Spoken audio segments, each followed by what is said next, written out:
சற்றுமுன் வெளியான தகவல். புதிய சிம் கார்டு வாங்க விரும்புகிறீர்களா? ஏப்ரல் 1ஆம் தேதி முதல் விதிகளை மாற்றப்பட உள்ளன.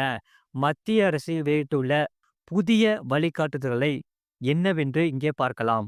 உலகம் முழுவதும் சைபர் மோசடி ஒரு தலைவலியாக மாறியுள்ளது. தவறுதலாக தெரியாத இணைப்பை கிளிக் செய்தால் உங்கள் வங்கி கணக்கில் உள்ள பணம் முழுவதும் நொடியில் காலியாக்கிவிடும். இதுபோன்று கவனக்குறைவால் பலர் பாதிக்கப்படுகின்றனர். கடந்த சில ஆண்டுகளில் சைபர் குற்றங்களின் எண்ணிக்கை அதிகரித்து வருவதாக கூறப்படுகிறது. ஆகையால் மத்திய அரசு பல கடுமையான நடவடிக்கைகளை எடுக்க வேண்டிய கட்டாயத்தில் உள்ளது.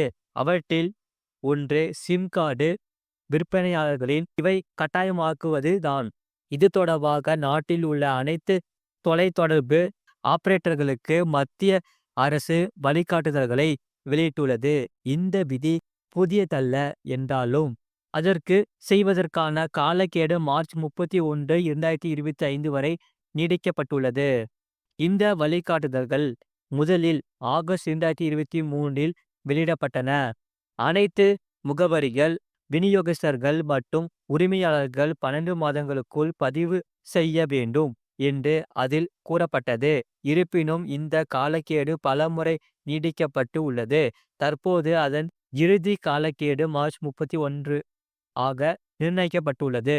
சைபர் மோசடிகளை தடுக்க சிம் கார்டுகளை வழங்குவதற்கான கடுமையான விதிகளையும் மத்திய அரசு அறிமுகப்படுத்த உள்ளது. ஒருவர் பரிந்துரைக்கப்பட்ட வரம்பை விட அதிகமாக பதிவு செய்தால் அந்த நபர் கண்காணிப்பில் வைக்கப்படலாம் என்று தெரிகிறது. தற்போதைய விதிகளின்படி ஒருவர் தனது பெயரில் அதிகபட்சமாக 9 சிம் கார்டுகள் பதிவு செய்யலாம். புதிய விதிகள் தொலைத்தொடர்பு ஆபரேட்டர்கள், முகவர்கள், உரிமையாளர்கள் மற்றும் சிம் கார்டு விநியோகஸ்தர்களை பதிவு செய்வதை கட்டாயமாக்கியுள்ளன.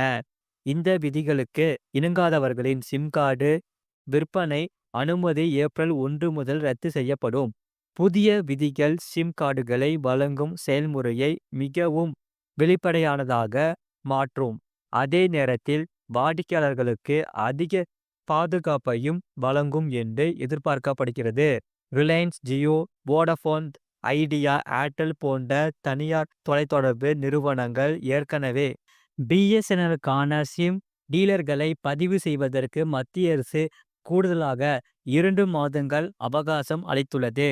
இருப்பினும் விதிகளின்படி பதிவு செய்யப்பட்ட சிம் கார்டு விநியோகஸ்தர்கள் மட்டுமே ஏப்ரல் 1, 2025 முதல் வாடிக்கையாளர்களுக்கு சிம் கார்டுகளை விற்பனை செய்ய முடியும்.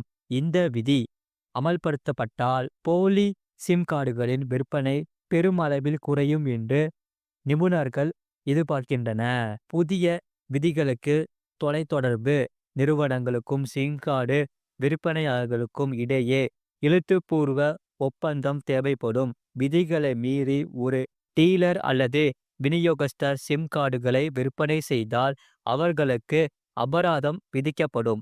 அவர்கள் கருப்பு பட்டியலில் கூட சேர்க்கப்படலாம். ஜம்மு காஷ்மீர் மற்றும் அசாம் உள்ளிட்ட சில பகுதிகளில் சிம் கார்டு விற்பனையாளர்களுக்கு போலீஸ் சரிபார்ப்பு கட்டாயமாக்கப்பட்டுள்ளது. இது போன்ற செய்திகளை உடனுக்குடன் அறிந்து கொள்ள மறக்காம சேனலை சப்ஸ்கிரைப் செய்யுங்கள். மற்றவர்களுக்கு தெரியப்படுத்த ஷேர் செய்யுங்கள்.